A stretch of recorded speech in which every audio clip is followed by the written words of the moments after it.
We're going to go through these metals in alphabetical order, so naturally we're going to start with aluminum. Now aluminum is both an element and an alloy, so you're going to see it most often probably as an alloy rather than a pure element. The symbol is Al for aluminum. The atomic number, and this would be all on that periodic chart, is number 13. The atomic weight is 26.98 for whatever that's worth, and the melting point is officially at 1220. That would be for pure aluminum, but I generally say anywhere between 12 and 1300 degrees, and I'm going to deal strictly in Fahrenheit. There's the density, and of course at room temperature it's solid. It's classified as a metal, and the name is from the Latin word for aluminum, which was aluminen, and it's refined from bauxite. Hans Christian Ørsted, a Danish chemist, was the first to produce tiny amounts of aluminum in 1825, and it was super rare then, more expensive than gold. Now the main characteristics of aluminum, of course, are its lightweight and its very silvery color.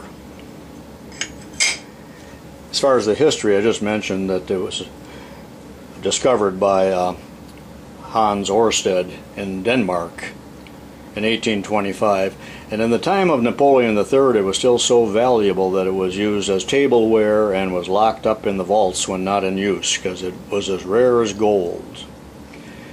When they built the Washington Monument in D.C., the capstone on the very top was a solid aluminum casting, the largest casting at that time, and it's still there and in perfect shape.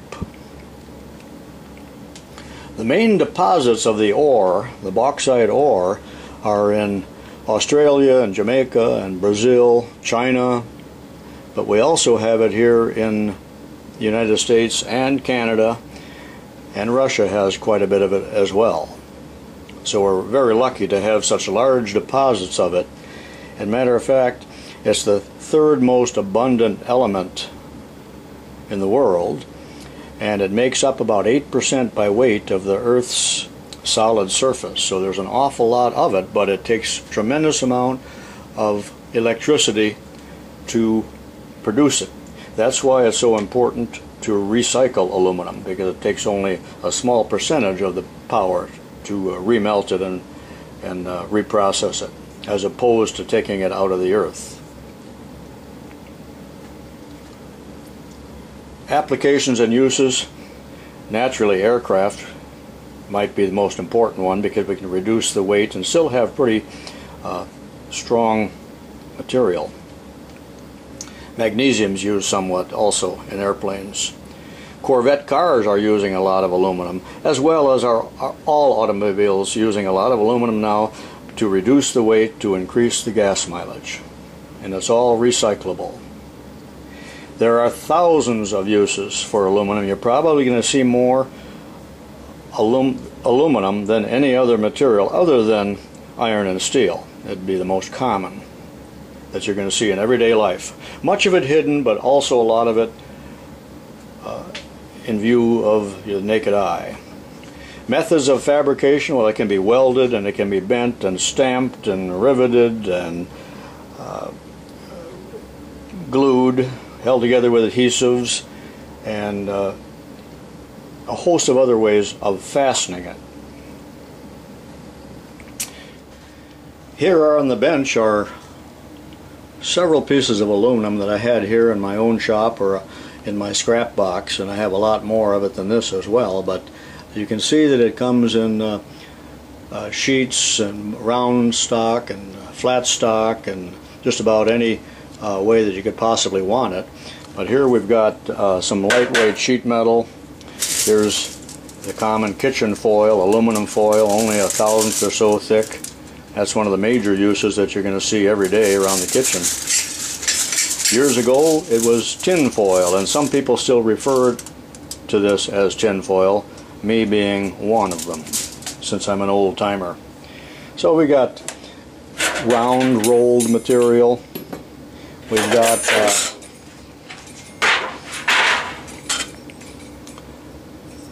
plate. We've got square pieces. That's a piece of tubing, or what's left of it. Castings. These are some castings that I have made myself in the past. Rod. Here's embossed aluminum sheet metal with a leathery-like finish. Sometimes you're going to see colored aluminum. Don't let the color deceive you. This red and blue is anodized aluminum, which is an electrochemical process to pretty it up and gives a little bit harder surface too. Sometimes you're going to see clear anodizing, which gives a tough surface finish to aluminum. You're going to see a lot of extrusions. Now, extrusions are nothing more than aluminum that's been heated up to about 800 or 900 degrees and forced under great pressure through a die of whatever shape they want, and out it comes like toothpaste in a continuous strip.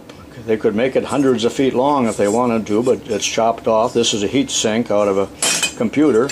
There's one that's anodized black. You'll see a lot of these now. Here's another heat sink. You're going to see this around windows.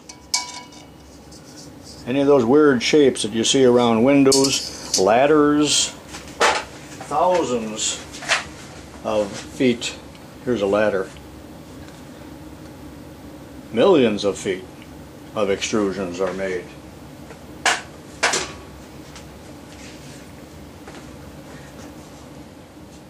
Here's some more products made out of aluminum. There's a big old sand cast ashtray left from the days when people were foolish enough to still smoke.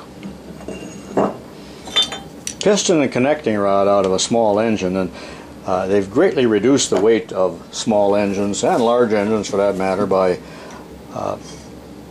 the use of aluminum. This is a Briggs & Stratton, or what's left of it. That's been die cast. That is not sand cast, it's die cast. And the contrast and the weight between this and an old cast iron engine is just amazing. Here's what's left of a Craftsman drill. That was die cast aluminum. There's the handle for it.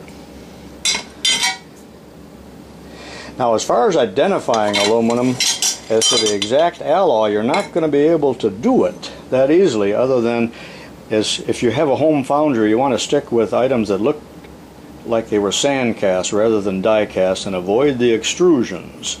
But if you're buying pig aluminum, like this piece, when you buy it or order it, you would specify the alloy.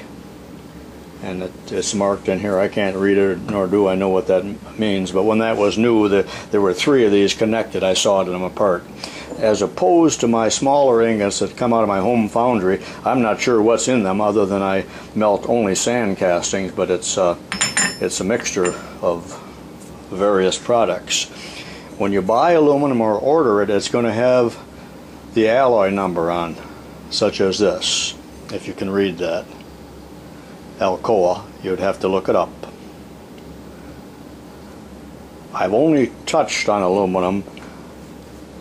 I think it's probably the most important, besides some of the steel alloys, of anything that I'm going to mention, so I spent a lot of time on it. Easy to identify though compared to other metals, very easy to identify.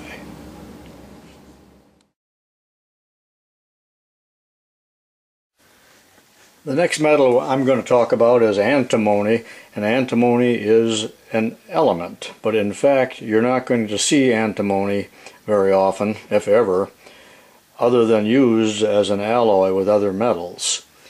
The chemical symbol is SB. There's the atomic number and atomic weight. I'm not sure if you're interested in all that stuff, but I'm putting it in anyway. Melting point is 1166 Fahrenheit.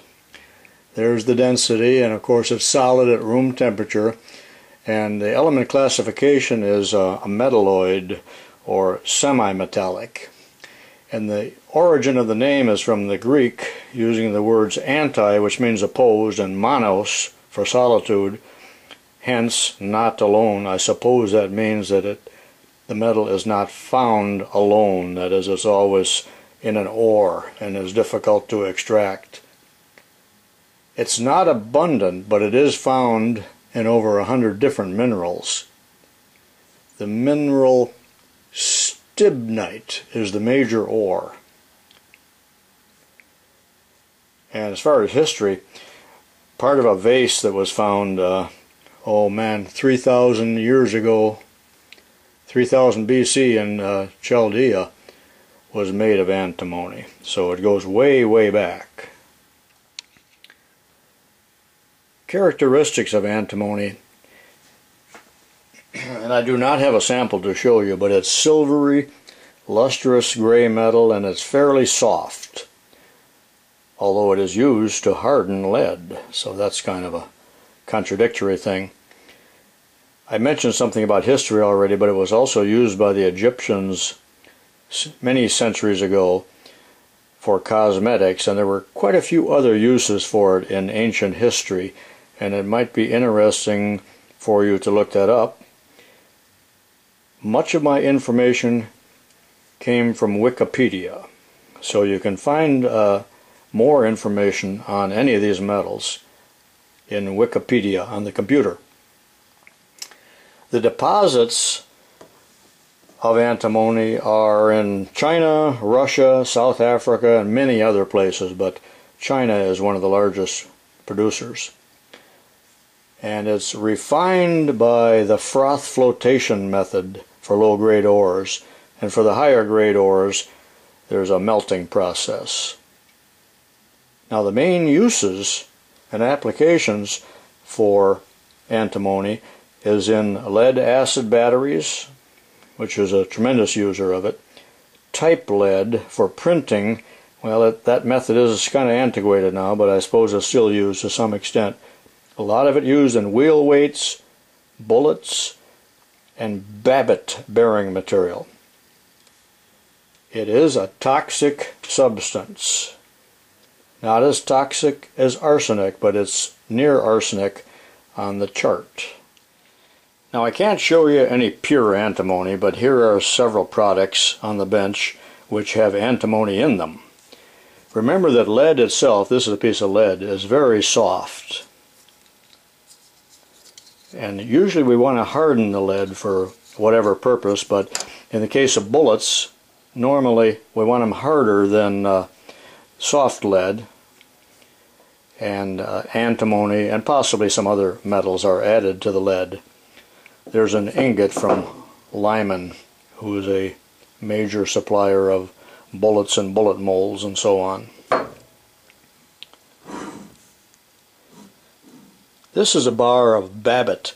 Now babbitt is a low friction bearing material. It was used years and years ago in these old engines and steam engines and a host of other things. And they were plain bearings rather than roller or ball bearings. I'm not sure it's used as much anymore, but there are many different grades of babbitt, and I'm going to talk more about babbitt in another part of this series.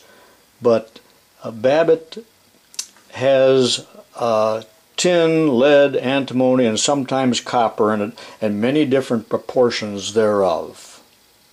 I'm not even sure exactly what is in this particular one, but possibly it could be looked up.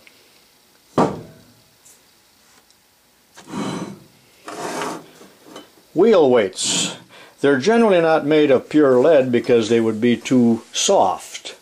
I'm not able to bend this with my bare hands. Now if that was lead I would be able to bend it. So there's usually antimony in the wheel weights. And I was looking this up on the EPA website, I believe it was them. And of course, you know, they're tree huggers and they're watching out for us, but these have been banned, I think, in some states. And I had to laugh, but they were saying that 50 million pounds yearly of material is cast in order to put on tires for balancing, and that 12% is lost each year, which is 1.5 million pounds. Well, I can't ever remember when I even lost a weight, but so I don't believe their statistics. But what they're saying is that these fall by the side of the road, and they get in the sewers, and they get in the ditches, and we have contamination of both the lead and the antimony, and so they want to ban them, or they want to reduce that, or make these out of zinc or other different materials. But it's the usual hysteria of our bureaucrats, I believe. Enough said on that. Back in antiquity, even when I was in college, we had to set type by hand. And there's a piece of type. These are all individual pieces that were hand set. And there's lead and antimony in here. And if you didn't have some antimony in there, it would be too soft. Now this can break. And it's very crystalline in there. So there's antimony in there. And the other reason for using antimony, when these are cast, usually cast under pressure, it gives very fine details. And these are the linotype slugs. And these were cast, that looks like a row of periods there or something, or a perforation. Those are usually cast on a linotype machine, and there were different alloys of that. But they wanted it to melt at a low temperature and have fine detail and then be able to remelt it.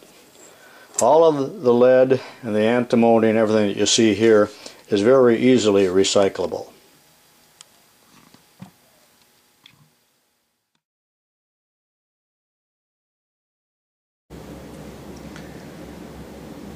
Our next metal is the element beryllium. The symbol is Be, atomic number, there's the weight. It's a very lightweight material. It's the second lightest weight metal. Melting point is very high, 2300. That's like cast iron. There's the density. It's solid at room temperature. The element classification is alkaline earth. I'm not sure why it doesn't say metal. And the name beryllium is from the Greek word beryllos, meaning the mineral beryl. It's not abundant at all. The ores are found in western Utah, and it's refined from the mineral called beryl or burl. I'm not sure if I have it pronounced right. And it's also found in emerald gems. Now for the characteristics of beryllium. It's steel gray in color, and it's a hard metal and very brittle, very lightweight as mentioned before, and it is toxic, especially in its powdered form. It's very, very expensive and considered rare. It's also fairly transparent to X-rays, so it has some uses along that line. I'm not sure just what they are. Friedrich Wöhler, I believe in Germany, isolated beryllium in 1828, so that's quite a long time ago, but all that was isolating it. He wasn't able to produce it, and pure beryllium was not available until 1957, so it's quite a recent metal. As mentioned before, most of our beryllium comes from western Utah. Matter of fact, 88% of all beryllium comes from the USA. Thank goodness we got one metal of our own. Now, extraction from the ores is very difficult and expensive, and it's usually done by a sintering process. You can read a lot more about this on the internet if you're interested. The main uses are in the aerospace industry because of its lightweight and stiffness. It's also used quite a bit in the nuclear industry. Those are, of course, industries that can afford to buy it. It's very commonly used as an alloy with copper, and we call it beryllium copper because it greatly hardens the copper. It also allows the copper tools, or the beryllium copper tools, to be non-sparking and non-magnetic, and that's only 2% beryllium added to the copper. So it's a tiny amount, but yet these tools are very expensive. I used to have quite a few tools that were made of beryllium copper, and the only one I could find or that I have left is this Vaco screwdriver, and it's I'm not sure if you can tell the color or not, but it has a coppery color.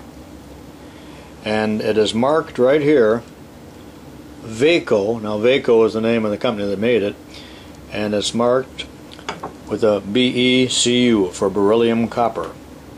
That's probably a $25 screwdriver.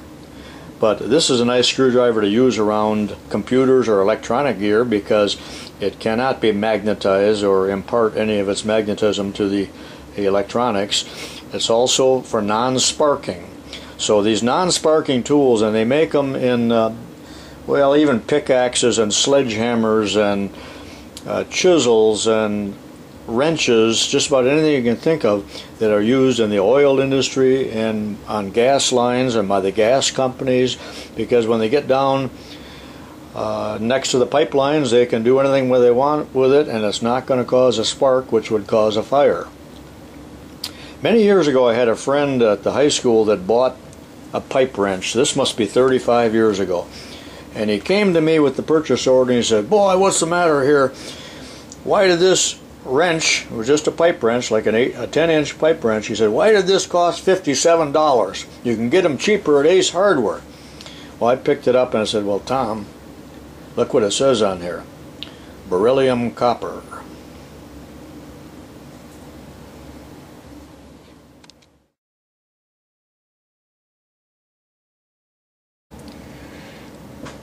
Our next element, alphabetically, is bismuth. Again, it's an element. It is not an alloy, but it is most often used to alloy with other metals. The symbol Bi, atomic number of 83, atomic weight of 208, and that makes it about 86% as dense as lead. Melting point is 520, which I consider pretty low.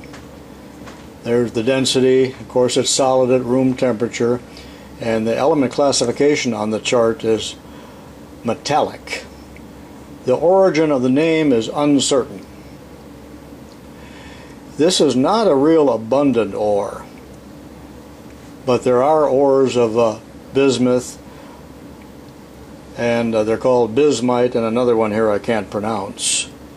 But most often is produced as a byproduct of mining other metals, primarily lead smelting. You're going to find that with a lot of metals, that they are byproducts of the primary metal that they're working to extract. Bismuth is very unique, and here are some of its characteristics. It's non-toxic, and it's the least thermally conductive of all the metals that we know. Again, it has that nice low melting temperature of 520. Could be used in hobbies because you can melt it on the stove. It's a heavy, brittle, silvery white metal. Sometimes there's a pinkish tinge to it. Think Pepto-Bismol. And it's slightly radioactive, although totally harmless. But it is active. It's rather expensive because of its rarity. You can buy it on eBay if you want. Now, as far as the history is concerned, it's really an ancient discovery. Not sure who discovered it because it's so long ago, but it was one of the first 10 metals that was discovered in antiquity, so it's been around a long, long time. And it was often confused with tin and lead by the early pioneers because of the similarity in weight and somewhat in the color. Now, the deposits of the ore are fairly rare because it's really only about twice as abundant as gold. So we consider gold to be very, very rare. We can find it in Australia, Bolivia, and China. They would be the leading producers. But in fact, as I mentioned before, it's most often found as a byproduct of lead smelting. Now, as far as its uses, it's used mainly in chemicals. You're not going to see it in its regular metallic form all that often. But it's used in pharmaceuticals such as Pepto-Bismol, kaopectate, also in cosmetics, and it's used in the pigments of paint, and now being used as a lead replacement in solder, sinkers, and bullets, but it makes the product much more expensive. It is sometimes alloyed with steel to improve the machinability, again because of the hysteria of leaded steels. But it's not nearly as good as the leaded steels for making very machinable steel. And the bismuth crystals, if you look this up on the internet, are very beautiful. Sometimes they're sold just for collectibles or to put on the table or something like that because they're very pretty. Unfortunately, I have no bismuth to show you. Even if I did have it in solder form, it wouldn't look much different than regular silvery solder. And that solder is kind of expensive. I did not happen to have any. I looked through all my solder. I probably got 50 rolls, but none of it had any bismuth in it. But believe it or not, this kaopectate, and I didn't happen to have any Pepto-Bismol in stock, but the kaopectate is, if you look on the label here, contains bismuth. This is pink also. Of course, they wanted to make it taste like peppermint. Did you know that you can produce small quantities of bismuth from Pepto-Bismol? And there's a video on YouTube if you should ever be so inclined. Now, why you would want to do it, I don't know, but as a science experiment, you can get traces of bismuth. So it's an interesting metal, but one of the least understood and least talked about metals, probably. I found another sample of bismuth, and that is this bismuth solder. It's called low melting bismuth solder. Now, I don't know what else is in here because this is just something I've had around here forever, but I do know that it's quite a bit lighter in weight than this other bar that is 50-50 solder, which would be 50% lead and 50% tin. I know I'm getting a little bit off the subject here of alloys, but I can't help but get talking about alloys when I talk about some of these minor element metals that aren't often used alone.